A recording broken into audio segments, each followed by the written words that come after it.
Hello and welcome to our post-Avengers Infinity War analysis chat. We all saw the movie last night and we're going to be talking about the big questions we have after seeing the massive superhero smackdown. I'm Lauren and I'm joined by Andy and Dave. Hello. Hey. And it's safe to say that there are major spoilers for Avengers Infinity War from this point. So if you haven't seen it yet, please go away, watch the movie and then come back. Okay, who wants to kick us off?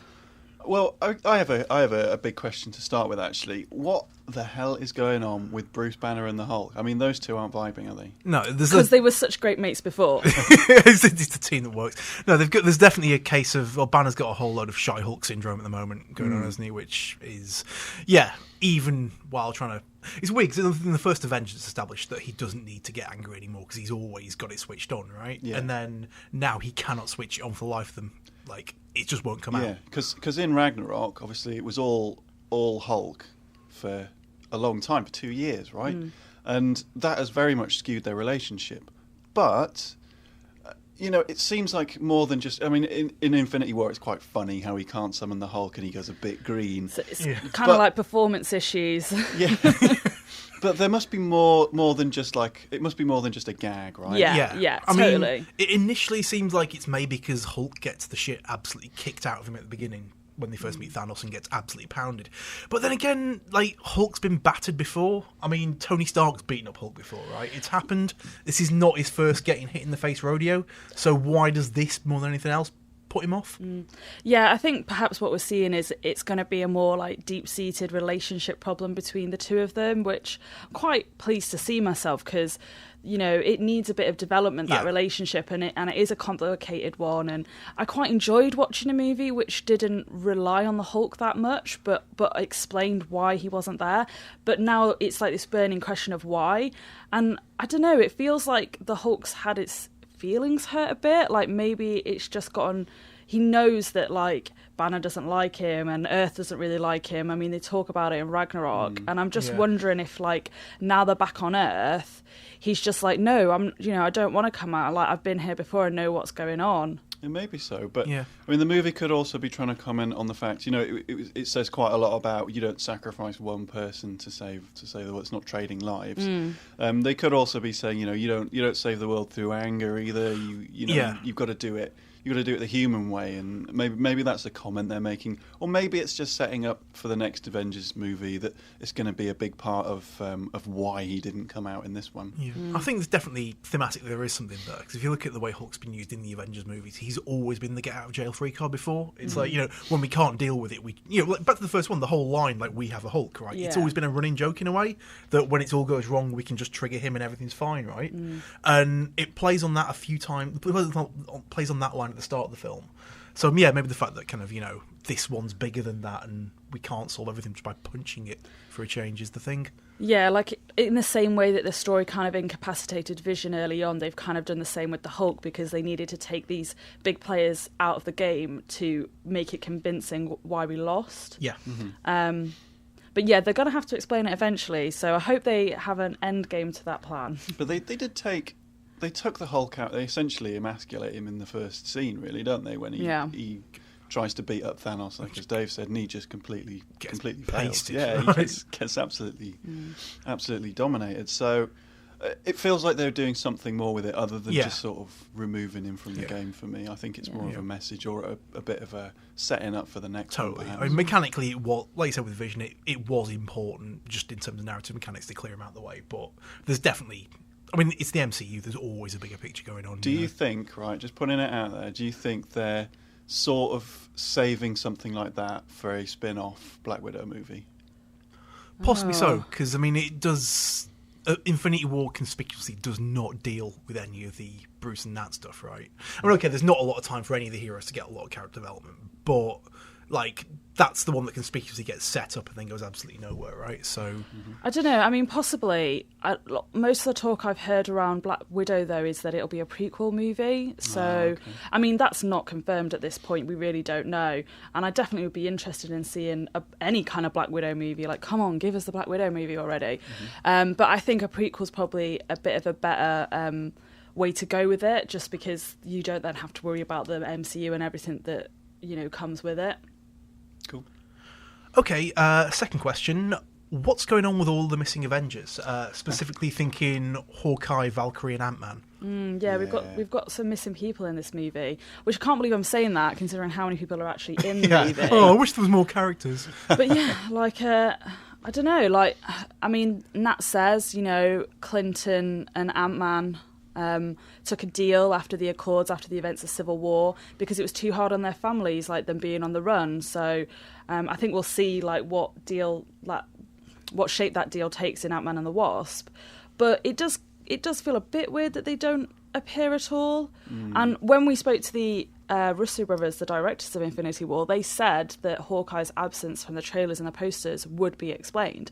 And I don't feel like it's been explained. I mean, if they think that's explained, it's been explained very poorly. No, they know that. I mean, the thing is, like, in hindsight, having seen Infinity War now, Marvel Burface lied about a bunch of stuff, right? Mm-hmm. I mean, like the whole kind of, it's a standalone film. It's very much complete. No, it's not. It's like, it's the prologue for Avengers 4. It absolutely is. It's definitely a part one. Yeah, they flat lied about a whole bunch of stuff. So I'm just grouping it in with that. I think there's certain things they couldn't explain without blowing big stuff. Yeah. So they just thought, rather than skirting around it, let's just lie about it. I think that, like, as Lauren touched on, the really conspicuous thing is, it's like, apart from Hawkeye, like Ant-Man, his happens to have the next movie coming up. Yeah. It's just his absence is so conspicuous. Oh, it's profound. I think there are times when he could have really helped out. Yeah, totally. In some of the fights. So if you were like, if you were Tony Stark or any of the other Avengers, you'd go, come on, mate. I know it's hard on your family, but you might lose half of them along with half of the rest of the world. I mean, so Tony maybe come and help us out a little bit. Tony gets as far as nearly calling Steve, which is like the harshest thing in the world for him to do, right? If Tony Stark can swallow his pride to do anything, you can call Ant-Man and say, mate, come on, just make a bit of an effort, right? Also, like, Steve calls in Ant-Man for Civil War when he doesn't even know him. Like, he's just this guy that broke into the Avengers headquarters and had a bit of a fight with Sam.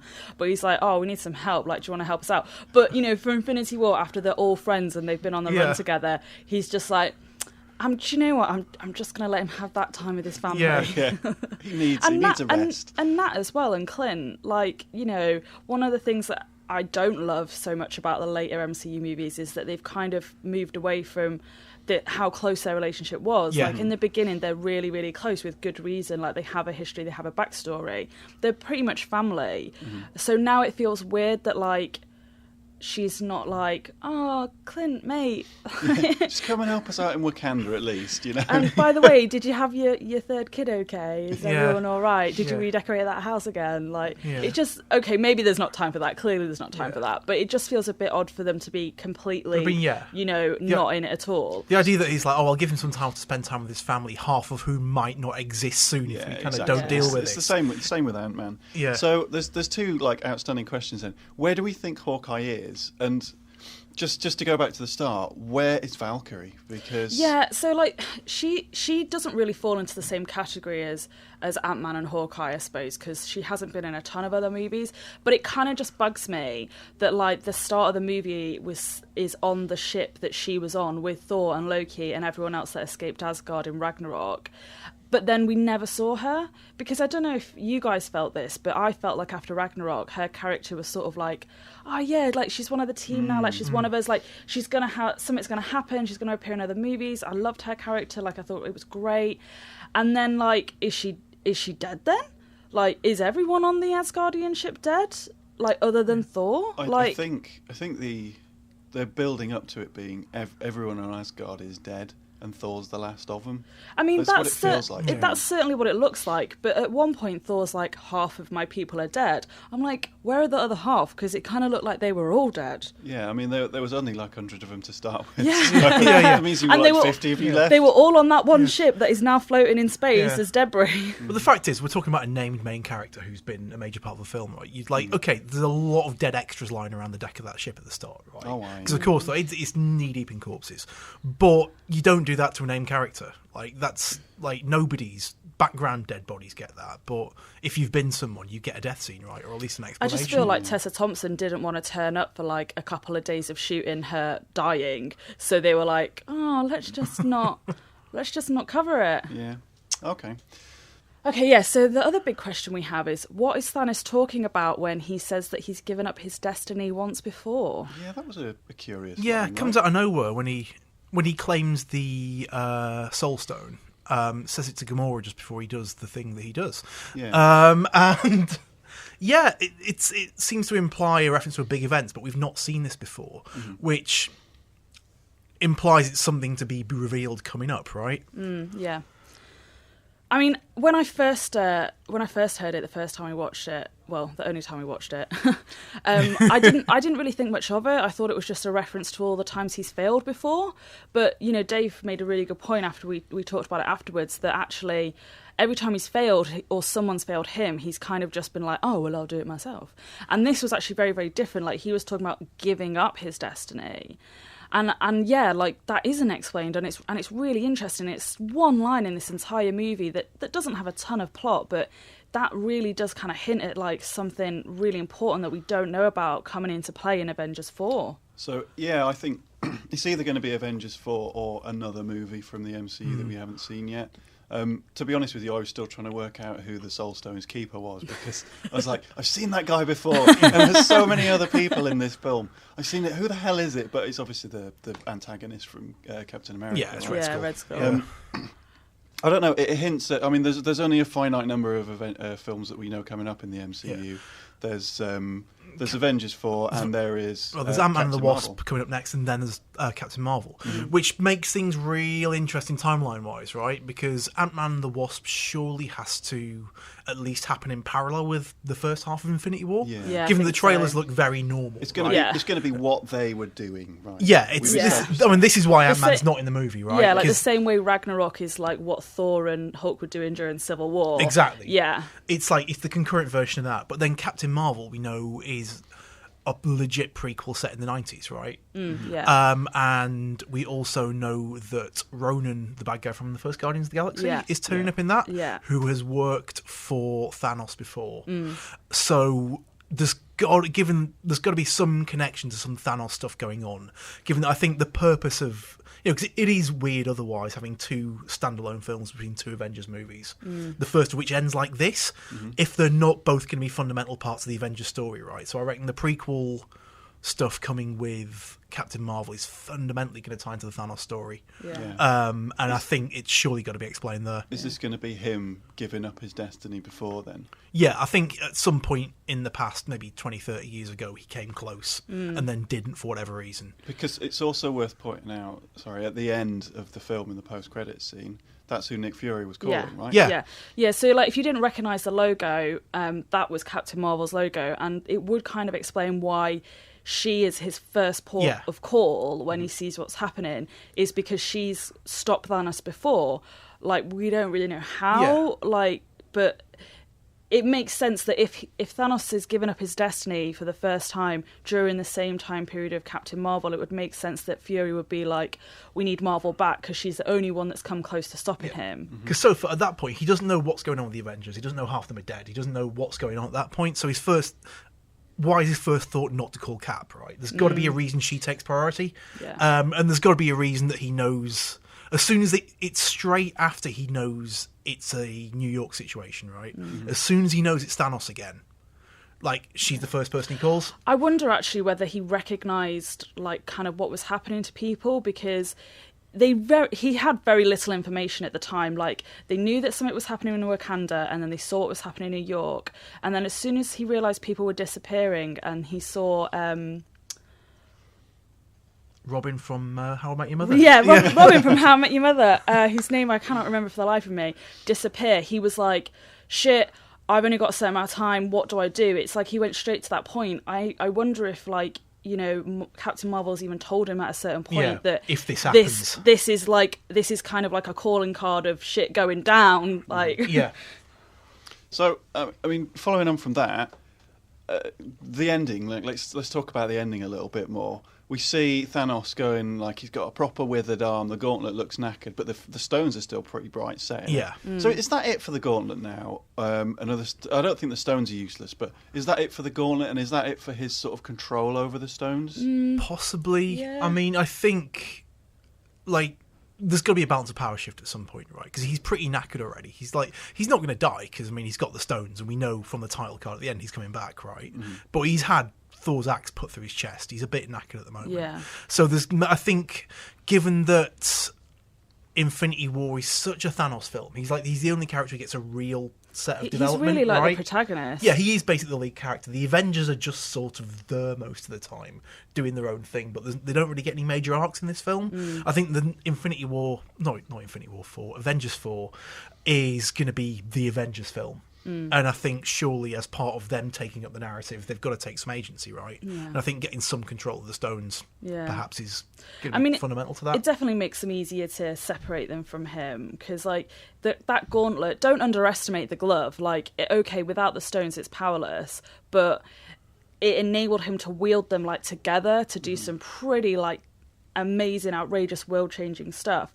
He's still got the stones, they're still probably fine, and he's still going to be really powerful with them, but without being able to wield them together in that gauntlet, he's going to be severely at a disadvantage. Because, I mean, he has to be depowered, essentially, doesn't he? In the same way that they had to depower Vision in this film because he was overpowered. Yeah. Thanos cannot be as he is now because he's got all the Infinity Stones. Yeah. And he's literally done the thing where he clicked his fingers. Yeah. He's won. And He's half the universe died. Yeah. So what happens otherwise? Unless they debuff him in some way, the next movie's just him repeatedly clicking his fingers whenever they try and do stuff, exactly. right? Because they're gonna somehow get hold of one of the stones, or I mean, I know it all ties into Doctor Strange's Endgame, which we'll get onto in a second. But I just wonder how that's going to happen. For me, I think the clue is either in the Ant-Man film or it's going to be in the fact that Doctor Strange gave up the Time Stone so readily because he wanted him to have it. Now, in theory, he has it because he's seen all the 14 million different variables, and in the one that they win, he gives the Time Stone away. But you've got to think there's something more to it than there's that. a conscious endgame plan there, right? Strange is not stupid. He's one of the smartest Avengers, right? He definitely knows what's going on. That brings us on quite nicely, actually, to our last question, which is kind of just effectively how they're going to fix this all, and what's going to happen in Avengers 4, because it's not looking good right now, guys. It's looking really bad. Yeah, and I think, we've talked about it quite a lot, and I think, some things we can say with certainty, like the fact that Doctor Strange definitely has a plan, which involves this path that they're on. It's kind of a shame he couldn't write it down for the start before he died. Or just whispered it in his ear. Just yelled, by the way, do this thing. I mean, given how long he had for quips during that movie, at some point you made Tony he's the important bit, right? Even in the downtime between planning how you were going to take Thanos down, just send an email. Yeah. So that they can get it after you're gone. I mean, Tony's suit's got Wi-Fi, right? He can pick that up everywhere. So. Yeah, so what do you guys think? What are we going to see in Avengers 4? I think, I mean, as I was chatting to friend and sometime GR writer Carl Anker about this last night after we got back, and he made a good point that it's conspicuous he uses the phrase endgame. He says, we are in the endgame. The endgame is the point in the chess game when most of the pieces have been knocked off the board, right? I think he knew that shit had to get so bad before it could get better in some way. Whether he knows the whole story, whether he just sees that as a signifier. He knew they had to let Thanos seem to win. Because the interesting thing, if you look at who's still alive, it stripped it back to the original lineup. It's the pre Age of Ultron Avengers are left, right? Yeah. All the new generation are gone, so it's down to the old school to kind of deal with this again. I keep coming back to the idea that it's going to be Ant-Man and Captain Marvel going to be fundamental, right? She is sort of set in the past. Ant-Man, we've got a strong suspicion the next film is going to make the quantum realm a big deal. Right, because it's strongly rumoured that they're going to go after Hank Pym's wife, and she's still trapped there. Yeah. The quantum realm exists outside of space and time. So whether the Avengers get the Time Stone or not, there is a facility there with a character we know is going to get studied soon to do some timey-wimey nonsense, right? There could be time travel going on. And getting into the grand tradition of how comic books themselves deal with stuff when the universe gets too big and clustered. It's always a big apocalyptic event. It's always a timeline reset. Yeah. It's always a soft reboot, right? Yeah. And I think the next Avengers is going that way. Yeah, I think it's a good shout because we've gotten to the point now, it's been 10 years. 10 years of great movies, like largely speaking, but they've got to pull it back. They've got to streamline it. They've got to get rid of some people, and also it ties into like some of the Avengers 4 set photos we've seen come out. Like we haven't seen a lot, but there are a few have been leaked, showing, you know, Captain America in his original Avengers suit, which he doesn't wear anymore. So that would indicate like we're going to be going back in time, or at least a flashback. Some flashbacks. Could just be flashbacks, or could be a timeline reset. Like, I personally think something's going on with Doctor Strange. Doctor Strange has the plan, and whether it's to do with the Time Stone or not, or whether it's to do with, like, as Dave says, the Ant-Man reset, it's definitely those two are absolutely critical. And I think, you know, I predicted before going to see Infinity War that I thought Thor was the one who was going to die. Yeah. And I think they've also set him up to be, you know, the last of his kind. Yeah, totally. He is one of the Avengers that doesn't quite fit in because he's an actual god.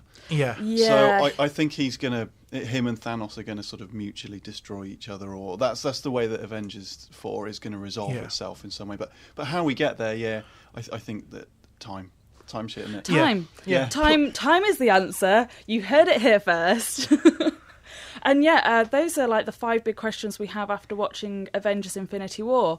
Let us know what you thought about it in the comments below. And for more Avengers Infinity War coverage, keep it here on Games Radar Plus.